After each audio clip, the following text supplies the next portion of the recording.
Yes, my people, it is your boy VRD, and we are back for another commentated drive video. In today's video, we are going to be taking a Southern Class 377 out of Selhurst Depot and then onwards up to London Victoria, calling at all stations. Those being Selhurst, Thornton Heath, Norbury, Shretton Common, Balham, Wandsworth Common, Clapham Junction, Battersea Park, and finally London Victoria. Am I recording? I always do this. Hold on. Okay, yeah. Yeah, I'm recording. As I said, we're going to be driving a Southern Class 377. We are here at Selhurst Depot. And again, I'm going to display the cold start procedure because I like doing it. It makes me feel like I'm smart. I've obviously come into this Class 377 and shut it down, configured it in the way that a driver would find it if it was in a cold and dark state, but you would obviously not come across it in this state if you were to spawn in here at Selhurst Depot. First thing we're going to do is enter the rear cab. And at this end, all we need to do is hold on the aux on button for, I think it's 8 seconds, 7 seconds. You can hear the train starting up now. And once all these lights come on, that's a good indication that you're able to let go of the aux on button. I believe that is it for this end of the train. We're just going to step down from the cab. Have a quick glance at the tail lights, ensure they're being displayed correctly, which they are. Yes, that's actually something I should have mentioned.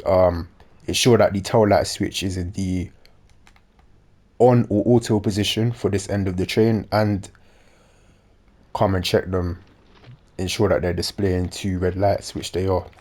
We can now make our way towards the other end of this 8 carriage train. Oops, it appears that the tail lights are on in between the 2 units, which is not how this train would be taken into service, so we need to come in and rectify that straight away. It's a good thing I noticed that. Simply enter this middle cab here, turn the tail light switch into the off position, and do the same on the other side. Just gonna cut across the gangway here momentarily. Yep, that should be fine now. We're just gonna go take a look at the tail lights. Oh, voice crack. Yep, and they are now off, which is the way they should be. Oh, I do beg your pardon, my alarm clock. Right, so let's continue to make our way towards the front of this 8 carriage train. We're due out of Selhurst Depot at 5:50, so we got a bit of time just to set up the train, have a bit of a discussion about things.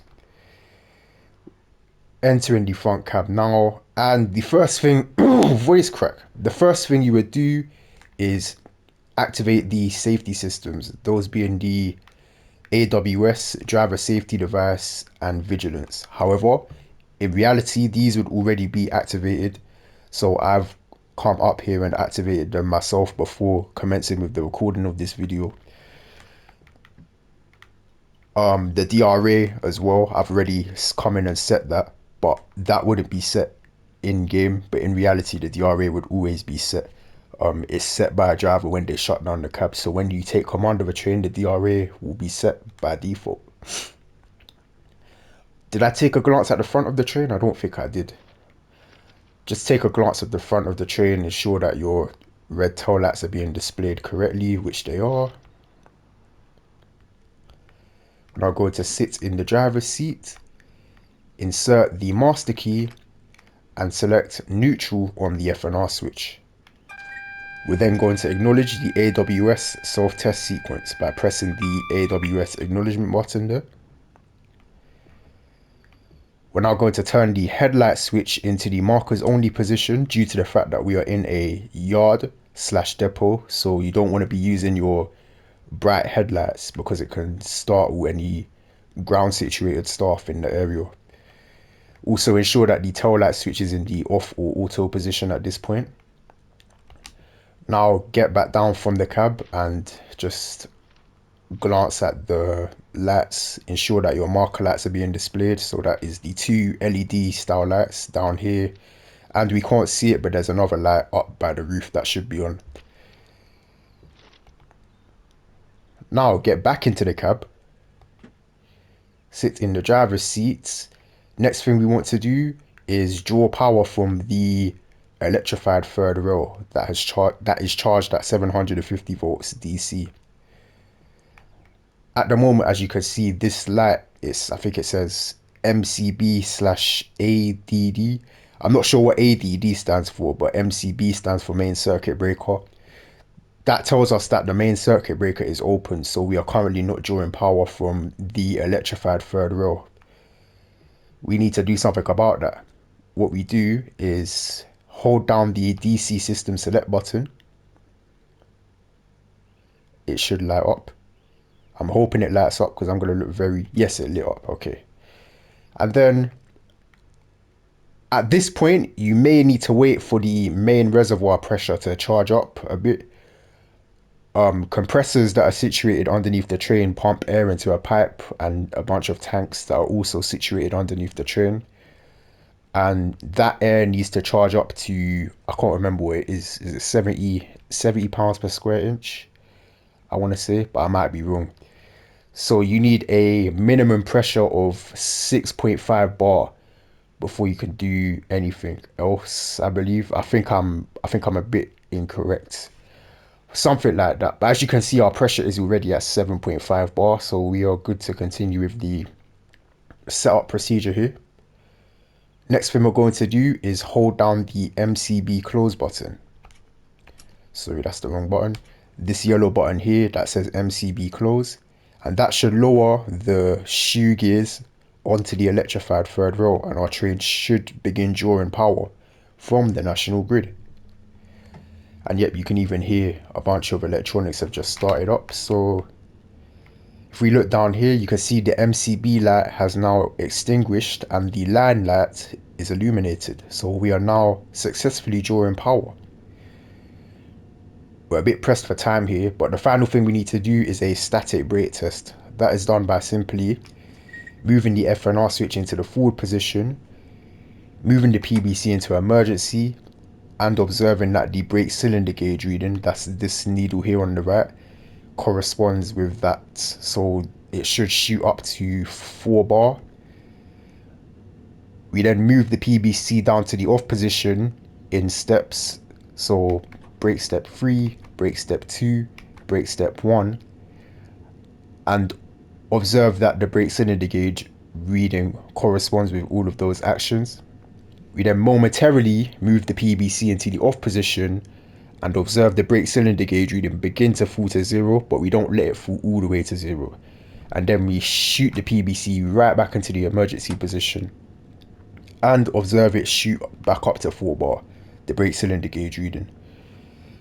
After that, PBC goes back into brake step 3 and F&R switch goes back into neutral. And obviously observe the brake cylinder gauge reading come back down to 3 bar. Okay, so it's now time for us to depart, but I'm going to quickly test the emergency brake plungers here. Press that plunger in, observe the brake cylinder gauge reading shoot upwards, pull it back out, and the brake cylinder gauge reading should return. And do the same action and make the same observations with this plunger over here. Okay, that is all good. The final thing we need to do is ensure that our route is set, because we do not have a signal. We don't have a starter signal here.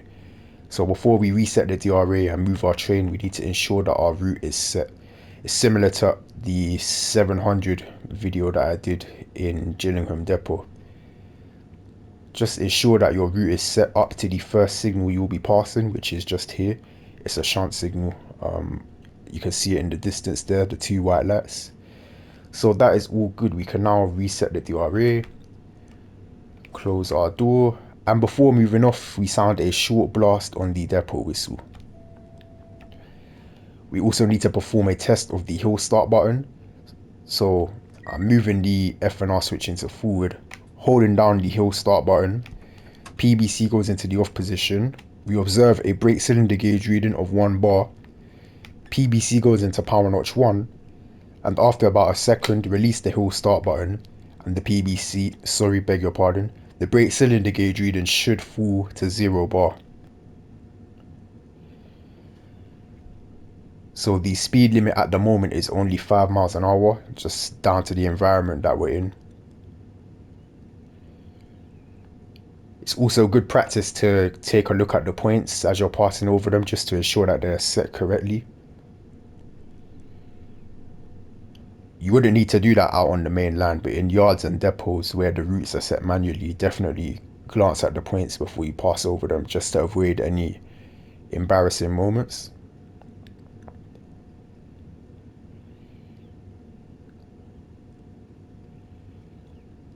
So it's actually a bit boring. This is actually a bit of a boring part of the journey. I don't really know what to think about. I don't know what to talk about. I mean, sorry. But yeah, it's currently 7:08 in the morning. I'm just getting this recording done before I get ready for work.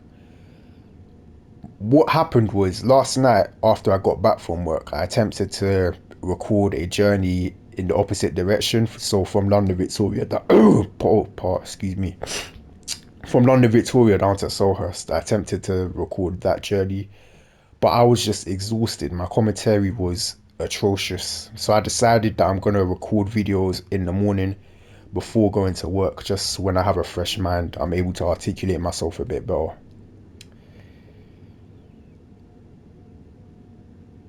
So you can see we have our shunt signal coming up. Two white lights tell us that we are okay to proceed. If this was displaying two red lights, like that one on the left, we'd have to stop.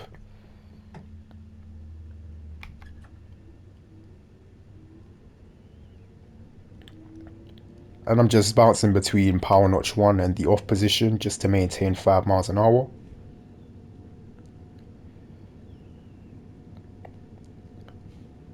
We're currently heading northbound in the direction of Norwood Junction, and that is because we are going to park up in a siding just south of Norwood Junction and change ends to head back towards London Victoria.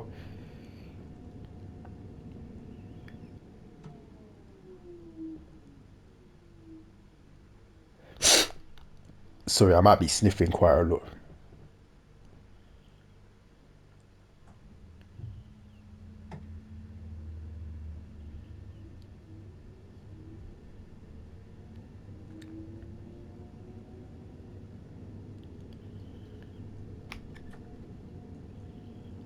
Just continuing to bounce between power notch 1 and 0 here. Sorry, power notch 1 and the off position.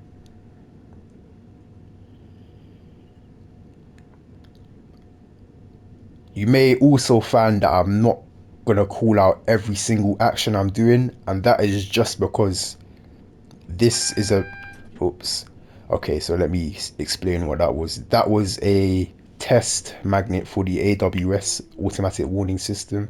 So at the exit of yards and depots, you'll pass over a test magnet, and that will sound an audible warning for the AWS, and you're required to acknowledge that. That's just to ensure that the system is working correctly before you get too far.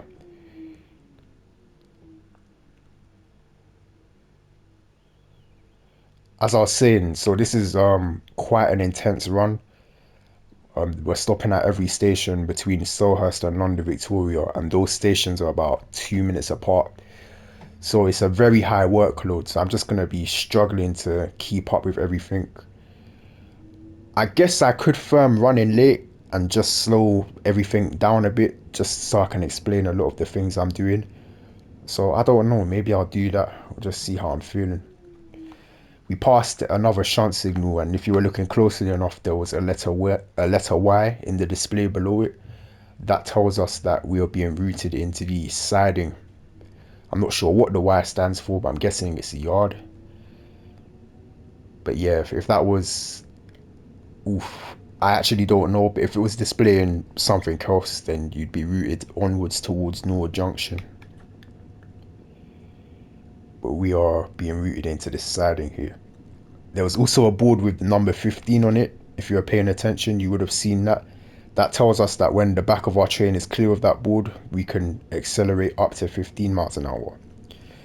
However, I'm only going to accelerate up to 10 miles an hour because we are approaching a dead end.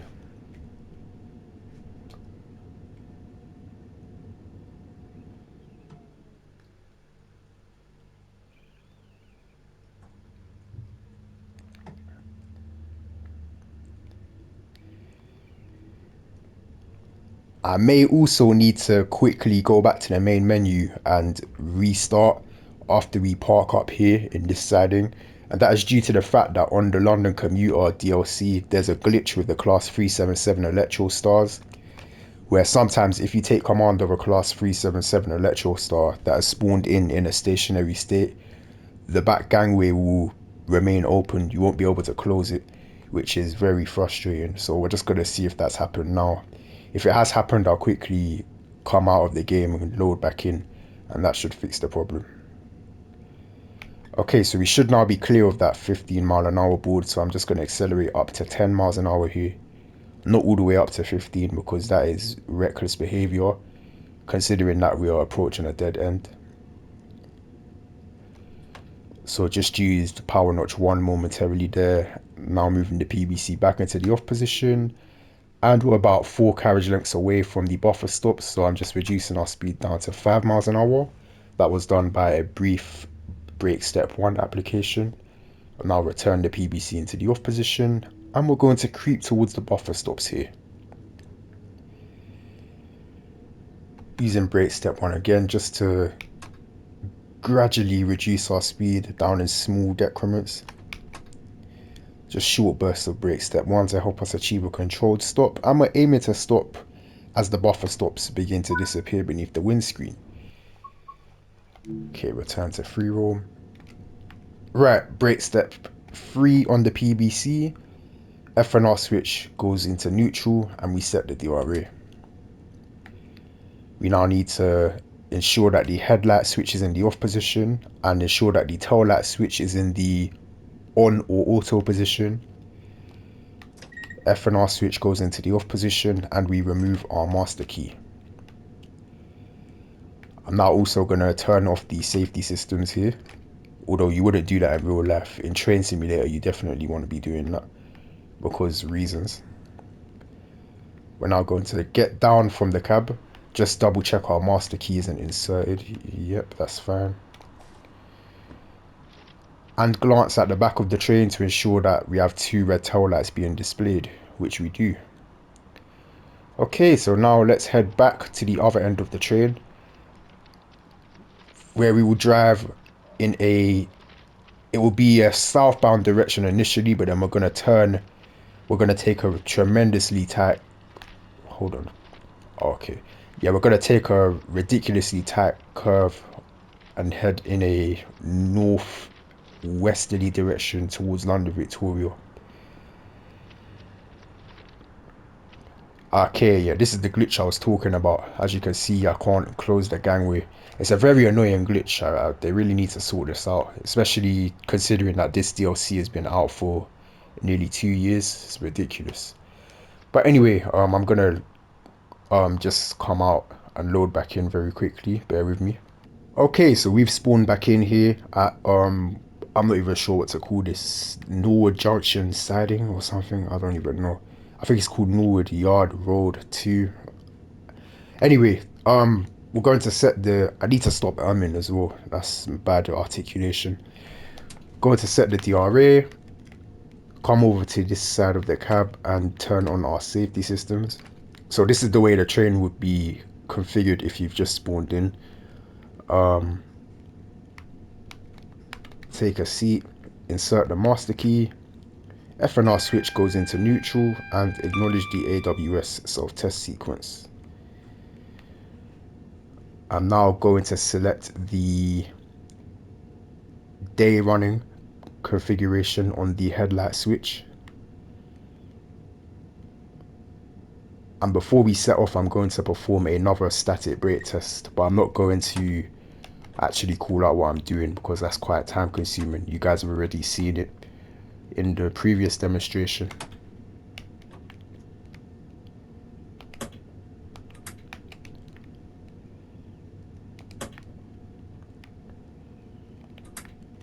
Yep, that's fine to me. Also, before setting off, just need to quickly jump down here and check our headlight configuration, which is fine. And the destination display is also displaying London Victoria, although that happened automatically. I didn't do that myself, which is annoying. I wanted to do it myself and show you guys, but The game decided to do it for me. So yeah, with the day running configuration, your brighter headlight needs to shine from this side, and the not so bright LED shines from this side. The night running configuration is the opposite of that. Right, let's head onwards towards Selhurst. We have a clear shunt signal here, so we can reset the DRA. FNR switch into forward, and before moving off, sound a short blast of the depot whistle. Just going to use the hill start button there. And we are away. Speed limit is 15 miles an hour.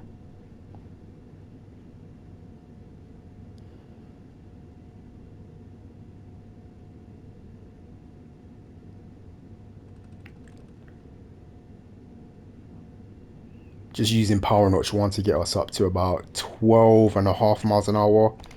And then I'm gonna go into the off position. That is due to the fact that we are on a downward gradient at the moment, so our speed should naturally roll upwards towards 15.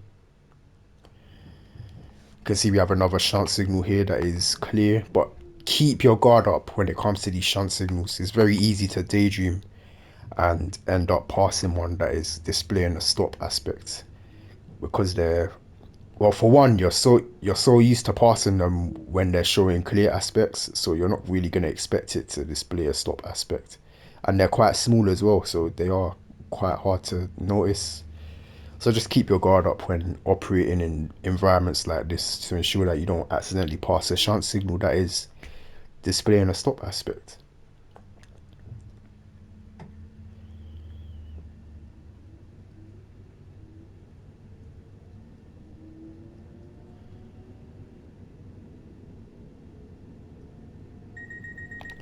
Just acknowledging the vigilance alert there. That occurs when no controller input is detected for 60 seconds. Another shunt signal showing a clear aspect.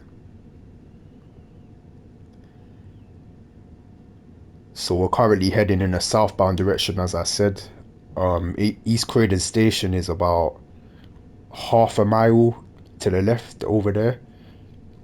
But we are now going to take a ridiculously sharp curve and head northwest towards London Victoria. So we're entering that curve now.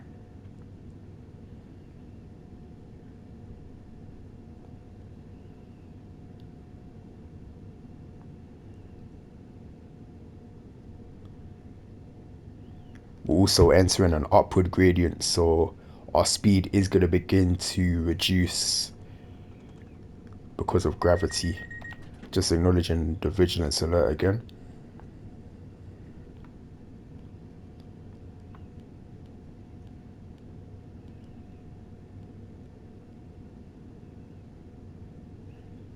So we're down to 10 miles an hour. I'm going to use a short burst of power notch 1 just to bring us back up to 15 miles an hour here.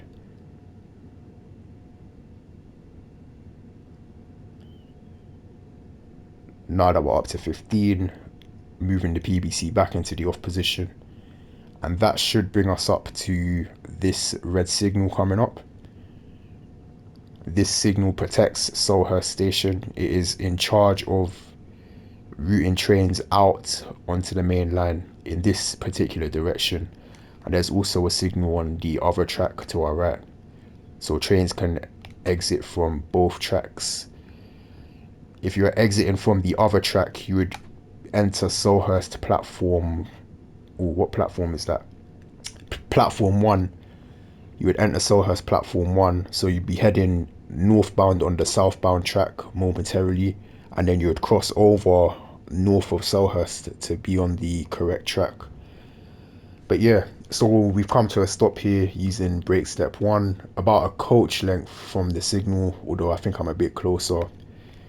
PBC goes into brake step 3 once you come to a stand, FNR switch into neutral, and we set our driver reminder appliance. And we now have about a 2-minute wait here, just south of Selhurst Station. Speed limit also increases to 20. Speed limit also increases to 20 miles an hour for this short distance. Literally, between this board and the point work up there, it's a 20 mile an hour speed limit.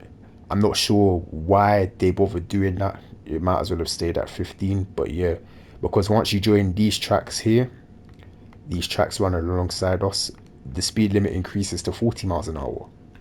I apologize in advance if you can hear my belly rumbling in the microphone as well.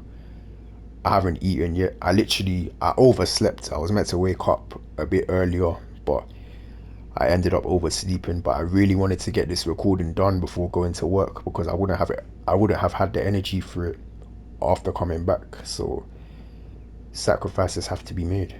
Right, so our signal has now cleared to a green aspect. We're going to reset the DRA, FNR switch into forward, and we are on a severe upward gradient, so I'm going to move off using the hill start button. Power notch 1, just until the brake cylinder gauge reading drops to 0, and then power notch 2, because our speed limit is still 15 miles an hour, so we don't want to be applying too much power here.